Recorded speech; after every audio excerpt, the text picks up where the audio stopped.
Hey, so I just watched The Long Walk this weekend, and if I were to tell you there were 50 kids, a dystopian world, and some scenes that just made you grimace, you'd guess this is a Stephen King story. And that's what we have here. Apparently, he wrote it back in 79 under a pen name, and it's essentially The Hunger Games before The Hunger Games, but a much simpler premise. And I really like that. They don't give you a lot of context about the world that we're in here. It seems like it's sometime in the 50s or the 60s, and it's been about 20 years since some major war, and the country is poor and desperate. And every year you have this character named the Major who seems like this authoritarian kind of dictator character, and he puts on the Long Walk as a way to inspire the nation. So you have a little bit of that, well, a lot of that Hunger Games type of a feel where people are watching this play out. They're cheering people on. And he notes that productivity throughout the country takes a major uptick because of the Long Walk, because it's inspiring them about hard work and not giving up and stuff like that.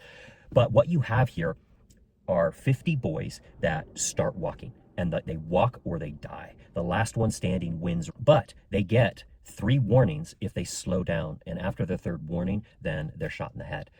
But then every 3 hours, those 3 warnings reset. So you have this tension throughout the entire movie. But it starts off with a woman that's dropping off her son. His name's Garrity. He's kind of the main guy.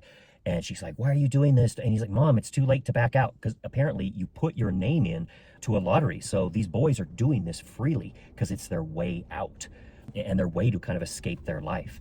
And when she drops him off, there is this sound that she makes, just this parental, this guttural, this noise of anguish and fear that any parents out there, it'll just hurt your heart as she lets him go and she's trying to hold back her screams.